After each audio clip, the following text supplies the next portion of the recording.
नमस्कार, जय हिंद दोस्तों। स्वागत है आपका अपने YouTube channel important MCQ by Sandeep में। दोस्तों, आज के इस वीडियो में हम DLED थर्ड सेमेस्टर के सामाजिक अध्ययन शिक्षण का मॉडल पेपर नंबर 6 पढ़ने जा रहे हैं। दोस्तों, यहाँ पर हमने 20 प्रश्नों को शामिल किया हुआ है और एक आपको लास्ट में विशेष प्रश्न पूछा हुआ है। इन 20 प्रश्नों में आपके 5 नंबर पक्के हैं। अगर आपने सारे प्रश्न अच्छे से समझ लिए, अच्छे से रट लिए, अच्छे से याद कर लिए, तो आपके 50 में 5 नंबर कहीं नहीं गए। ये 5 नंबर इसी वीडियो से आपके कवर होने वाले हैं। तो दोस्तों, पूरा वीडियो लास्ट तक देखें ताकि सारे प्रश्न आपको अच्छे से समझ में आ जाए। और कुछ प्रश्न ऐसे भी होंगे जो आपको पहले से आते होंगे। तो चलिए शुरू करते हैं आज का वीडियो को शुरू करने से पहले निवेदन है कि अगर आपने चैनल को सब्सक्राइब नहीं किया तो चैनल को सब्सक्राइब करके घंटे का निशान जरूर दबा लें ताकि आने वाले सभी वीडियोस का नोटिफिकेशन आपके पास सबसे पहले मिल जाए। शुरू करते हैं आज का वीडियो। तो यहाँ पर हमारा जो पहला प्रश्न है, खानवा का युद्ध किस किस के बीच लड़ा गया। हो सकता है ऐसे प्रश्न आपको आते हों, लेकिन मोस्ट इंपॉर्टेंट प्रश्न है। आप देखते जाइए कैसे कैसे प्रश्न है इस वीडियो में।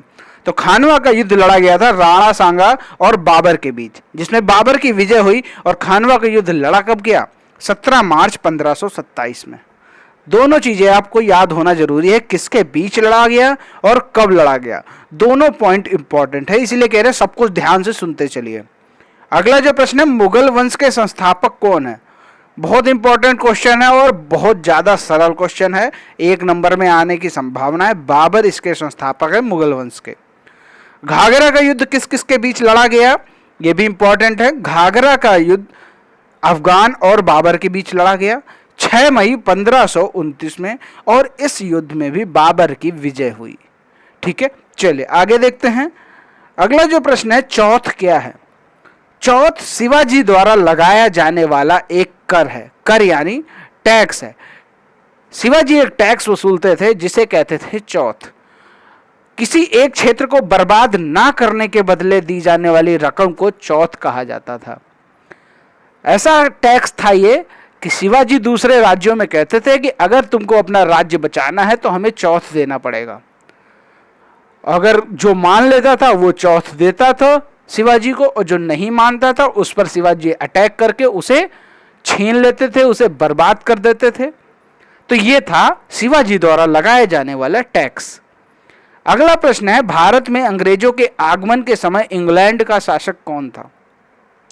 तो भारत में जब अंग्रेजों का आगमन हुआ उस समय इंग्लैंड का शासक था जेम्स प्रथम। अगला प्रश्न है, हॉलैंड के निवासियों को क्या कहा जाता है? हॉलैंड के निवासियों को डच कहा जाता है। क्या कहा जाता है? डच। याद रहेगा। आगे बढ़ते हैं। अगला प्रश्न है, भारत में अंग्रेज और फ्रांसीसियों के मध्य संघर्ष के मुख्य कारण क्या थे? जो अंग्रेज थे और फ्रांसीसी दोनों भारत में व्यापार करने के उद्देश्य से आए थे, लेकिन बाद में इनका व्यापार इतना बढ़ता गया कि ये लोग कई राज्यों पर भी कब्जा करना शुरू कर दिया, यानी वहां की जो प्रशासन व्यवस्था थी उसको भी अपने हाथों में लेने लगे। भारतीय राजनीति में भी अंग्रेज और फ्रांसीसी हस्तक्षेप करने लगे। उसी के लिए इन दोनों के मध्य संघर्ष हुआ। किस लिए संघर्ष हुआ? मुख्य कारण क्या है? व्यापारिक प्रतिस्पर्धा। दोनों व्यापार करने के उद्देश्य से आए थे, इसीलिए व्यापारिक प्रतिस्पर्धा बहुत ज्यादा थी, और वही व्यापारिक प्रतिस्पर्धा इन दोनों के मध्य संघर्ष का कारण बनी। अधिकार और प्रभाव बढ़ाने हेतु अंग्रेज और फ्रांसीसी, जैसे कि मैंने बताया कि व्यापार करने के उद्देश्य से आए थे, लेकिन बाद में वो भारतीय राजनीति में हस्तक्षेप करने लगे और भारत के कई राज्यों पर कब्जा करने का सपना देखने लगे। तो इसीलिए दोनों अपना अपना अधिकार और प्रभाव बढ़ाना चाहते थे, तो दोनों के बीच संघर्ष हुआ। ये 2 मुख्य कारण थे अंग्रेज और फ्रांसीसी के मध्य संघर्ष के। डेनिश भारत कब आए? डेनिश कौन होते हैं? डेनिश डेनमार्क निवासी होते हैं। तो डेनिश जो थे देख रहे थे कि और यूरोपीय शक्तियां भारत में आ रही व्यापार करने के उद्देश्य से, तो डेनिश लोगों ने सोचा, डेनमार्क निवासियों ने सोचा, वहां के व्यापारियों ने सोचा तो हम क्यों पीछे रहे, हम भी चलते भारत में व्यापार कर रहे हैं। तो 1616 में व्यापारिक उद्देश्य से डेनिश भारत आए थे। भारत में पुर्तगालियों के पतन के क्या कारण थे? भारत में पुर्तगालियों के पतन के क्या कारण थे? यहाँ पर 4 कारण मुख्यतः दिए हुए हैं, ये आप देख लीजिए। धार्मिक असहिष्णुता की नीति का पालन, जिससे हिंदू और मुसलमान दोनों इनके विरोधी हो गए। और भारत में जो बहुल जनसंख्या थी वो हिंदू और मुसलमान की थी। जब हिंदू और मुसलमान ही अगर किसी का विरोध करने लगेंगे तो बाहरी शक्ति का पतन होना तो निश्चित है। योग्य शासकों की कमी, पुर्तगालियों में योग्य शासकों की कमी थी, इसीलिए पुर्तगालियों का पतन हुआ।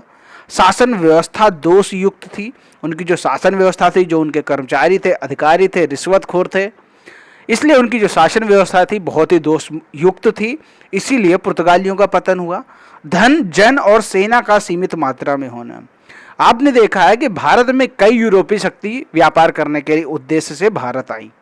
तो दोस्तों, अगर अन्य व्यापारिक जो यूरोपीय शक्तियां हैं, अगर उनसे टक्कर लेनी है, उनसे प्रतिस्पर्धा बनाए रखनी है, तो हमारे पास धन होना चाहिए, जन और सेना सब कुछ होना चाहिए। लेकिन पुर्तगालियों के पास धन, जन और सेना सभी सीमित मात्रा में थे। इससे क्या हुआ, वो अंग्रेजों और फ्रांसीसियों का सामना नहीं कर सके और उनका पतन हो गया। अगला प्रश्न है प्रश्न संख्या 10, भारत में फ्रांसीसियों की असफलता के कारण क्या थे? फ्रांसीसी अपना अधिकार क्षेत्र बढ़ाना चाहते थे, परंतु अंग्रेज उनकी राह का रोड़ा थे। तो फ्रांसीसियों की असफलता का कारण मुख्य यही था कि उनकी राह में अंग्रेज रोड़ा बन रहे थे। सैन्य शक्ति की कमी थी, अंग्रेजों के मुकाबले फ्रांसीसियों की सैन्य शक्ति काफी कम थी।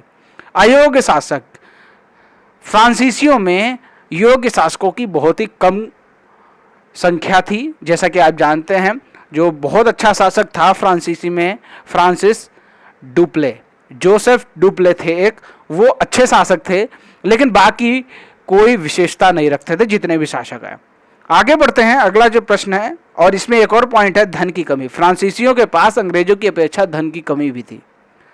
अगला जो प्रश्न है प्रश्न संख्या 11, कर्नाटक के तृतीय युद्ध में अंग्रेजी सेना का नेतृत्व किस गवर्नर ने किया?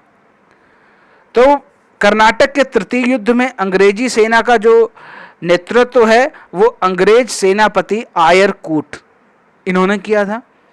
और बात करें कि ये किनके मध्य हुआ था, ये हुआ था अंग्रेज और फ्रांसीसियों के मध्य। इसका सन क्या था, कितने सालों तक ये युद्ध चला था? 1756 में शुरू हुआ और 1763 में खत्म हुआ।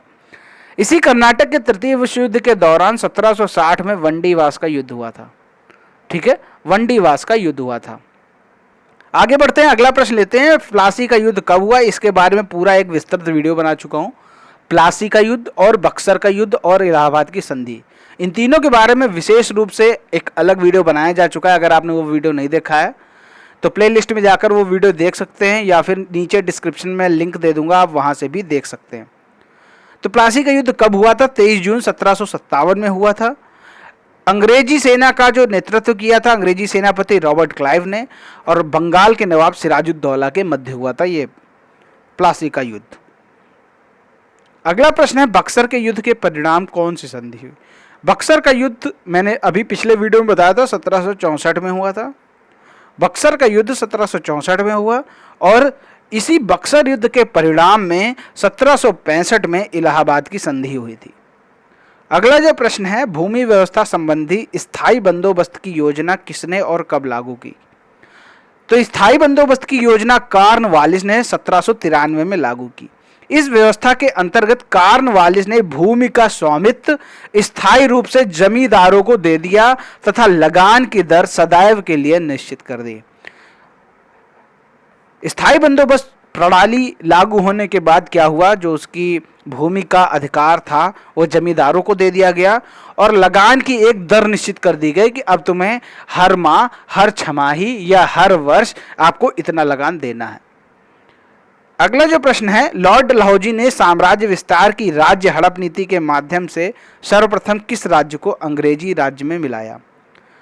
तो राज्य हड़प नीति के अंतर्गत सबसे पहले सतारा को 1848 में अंग्रेजी साम्राज्य में मिलाया गया। उसके बाद कई राज्यों को, जैसे झांसी, नागपुर, बरार, अवध, जैतपुर, संबलपुर, उदयपुर, करौली इत्यादि, इन राज्यों को भी राज्य हड़प नीति के माध्यम से अंग्रेजी साम्राज्य में मिला दिया गया। राज्य हड़प नीति क्या होती थी? यदि किसी राजा का कोई उत्तराधिकारी नहीं है, यानी कोई उसका सगा पुत्र नहीं है, तो उस राज्य को अंग्रेज हड़प लेते थे। सतारा की कंडीशन में भी ऐसा ही हुआ था। वहां का जो राजा था उसका कोई पुत्र नहीं था और उन्होंने एक पुत्र को गोद ले लिया था, लेकिन अंग्रेज उस गोद लिए हुए पुत्र को नहीं मान रहे थे और उन्होंने जबरदस्ती सतारा को अंग्रेजी साम्राज्य में मिला लिया। अगला प्रश्न है, अंग्रेजों के साथ सहायक संधि किस मैसूर शासक ने स्वीकार किया? जब अंग्रेजों ने पहली बार सहायक संधि लेकर मैसूर के शासक के पास गए तो उस समय मैसूर का शासक था टीपू सुल्तान। उन्होंने साफ साफ सहायक संधि को स्वीकार नहीं किया, साफ साफ मना कर दिया। अंग्रेजों के साथ सहायक संधि मैसूर शासक टीपू सुल्तान ने स्वीकार नहीं किया और वो अंग्रेजों के विरुद्ध युद्ध करते रहे। परंतु टीपू सुल्तान की मृत्यु के बाद मैसूर के शासक कृष्ण राव ने सहायक संधि स्वीकार कर ली। तो यहां पर दो प्रश्न बनते हैं। एक तो यह हो गया कि सहायक संधि किस मैसूर शासक ने नहीं स्वीकार की, वो थे टीपू सुल्तान। लेकिन किस मैसूर शासक ने सहायक संधि स्वीकार कर ली, वो थे कृष्ण राव। टीपू सुल्तान की मृत्यु के बाद जो शासक बने कृष्ण राव, उन्होंने सहायक संधि स्वीकार कर ली। अली गौहर कौन था? मोस्ट इंपॉर्टेंट प्रश्न है, अली गौहर कौन था? अली गौहर मुगल सम्राट आलमगीर द्वितीय का बड़ा पुत्र था। इसने 1757 में बंगाल पर आक्रमण किया था। उस युद्ध में रॉबर्ट क्लाइव ने अली गौहर को हराया था। मोस्ट इंपॉर्टेंट पॉइंट है ये। अगला प्रश्न देखते हैं, वॉरेन हेस्टिंग ने राजकोष कहां से कहां स्थानांतरित कर दिया? तो वॉरेन हेस्टिंग ने राजकोष मुर्शिदाबाद से कलकत्ता स्थानांतरित कर दिया। अगला प्रश्न है, स्थायी बंदोबस्त के लाभ क्या हुए? तो स्थायी बंदोबस्त के लाभ आपके सामने हैं। इस व्यवस्था के अंतर्गत कृषि की बहुत उन्नति हुई, सरकार को एक निश्चित आय प्राप्त होने लगी, कंपनी को भूमि प्रबंध एवं लगान वसूल करने के लिए कर्मचारियों को नियुक्त नहीं करना पड़ता था, अतः कंपनी के व्यय में काफी कमी आई।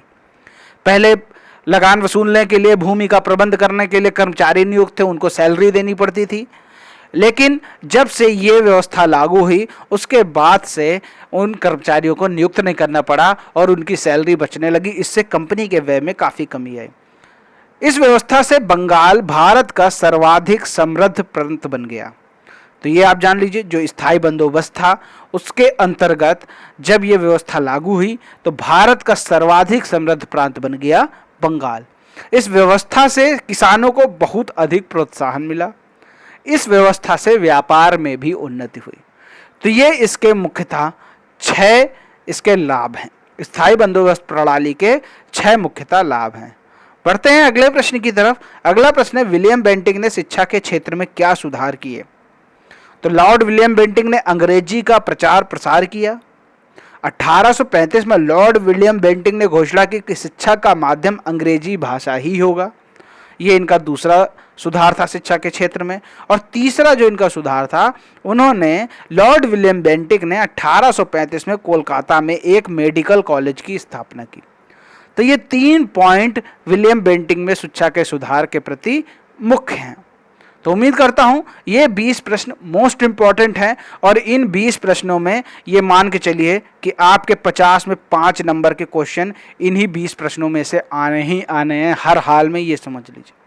तो ये आप जरूर से जरूर याद कर लीजिए, रट लीजिए, क्योंकि ये मोस्ट इंपॉर्टेंट क्वेश्चन है। अब यहाँ पर आपके लिए क्या प्रश्न है? आपको मालूम है प्रत्येक वीडियो में मैं एक विशेष प्रश्न आपसे जरूर पूछता हूँ। तो ये सहायक संधि प्रणाली जो थी उसको किसने शुरू किया? लॉर्ड डलहौजी ने, लॉर्ड कॉर्नवालिस ने, वॉरेन हेस्टिंग ने, लॉर्ड वेलेस्ली ने। तो ये 4 ऑप्शन आपके सामने, इनमें से कौन सा सही है नीचे कमेंट में हमें तुरंत बताएं। उम्मीद करता हूँ ये वीडियो आपको काफ़ी पसंद आया होगा। ऐसे ही डीएलएड 3rd सेमेस्टर के मॉडल पेपर, यूपी टेट और शिक्षक भर्ती की तैयारी के लिए चैनल को जरूर सब्सक्राइब कर लें और घंटी का निशान जरूर दबा लें, ताकि आने वाले सभी वीडियोस का नोटिफिकेशन आपके पास सबसे पहले मिल जाए। मिलते हैं अगले वीडियो में, तब तक के लिए जय हिंद, जय भारत।